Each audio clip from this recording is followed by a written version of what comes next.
Mga kapising, maraming salamat nga pala sa mga nag-subscribe at nag-view sa aking mga video. Sana po panoorin nyo hanggang dulo itong video na to para po makakuha kayo ng ideya, diskarte kung paano manghuli ng alimasag, blue crab or alimango. Maraming paraan sa panghuli ng alimango. Yung iba gumagamit ng sapyaw o bintol, bubo o fish trap na bubo kung tawagin. Pero ang natin ngayon ay tungkol sa lambat. Kung ano ba talaga ang tumpak na sukat ng mata ng lambat na pangalimasag. Ang advantage lang dito sa paggamit mo ng lambat na panghuli ng alimasag or blue crab, lambay o alimango ay hindi ka nagagamit ng pamain. Yung nagsisilbing pamain mo ay yung mismong mga isdang sumasabit. Yan, advantage ka yan. Marami kang mahuling sa magdamag na nakalatag yung lambat mo. Yan ang kakainin nila. Magsilapitan lahat ng mga lamba niya or alimango or lahat ng alimasag, klase ng alimasag. Yun. At kahit wala kang nahuling isda ay may sumasabit pa rin naman yung mga gumagapang na mga blue crab. Yan, mahuli mo. Dito sa aking hometown, Dilmar, Mabini, Bohol, ang ginagamit namin dito na panghuli talaga ng lambay, blue crab o alimango ay numero 5 ng sukat ng mata, number 5, 5, tapos 0.20 or 0.25. Yung iba naman gumagamit ng 4 na 0.5 or 0.30. Pag gumamit ka naman ng numero 5, yan, mahuli mo yung mga regular size na crabs.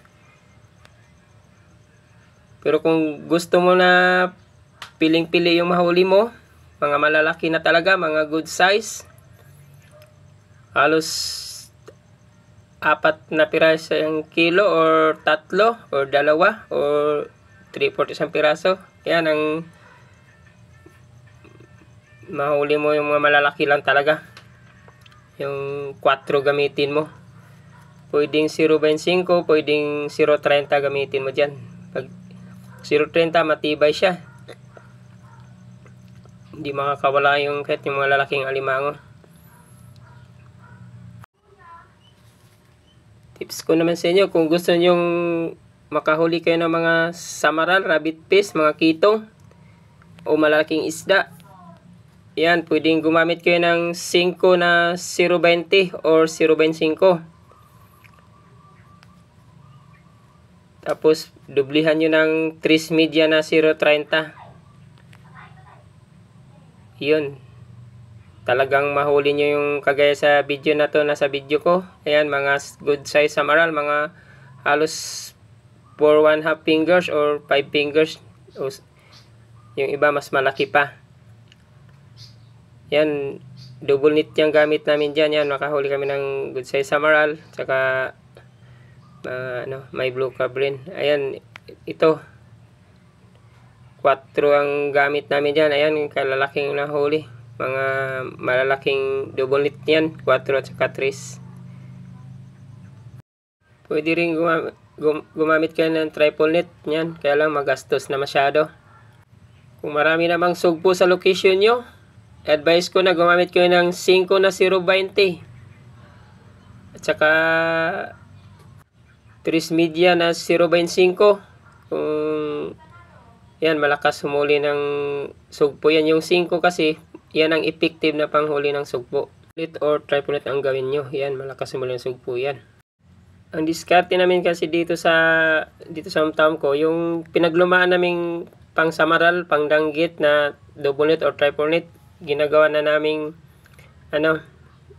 pang blue crab, pang alimasag, pang lambay, yung mga umabot na ng 6 na buwan na gamit namin, medyo marami ng butas, buwan or isang taon, maraming butas, ginagamit na namin yan na pang pang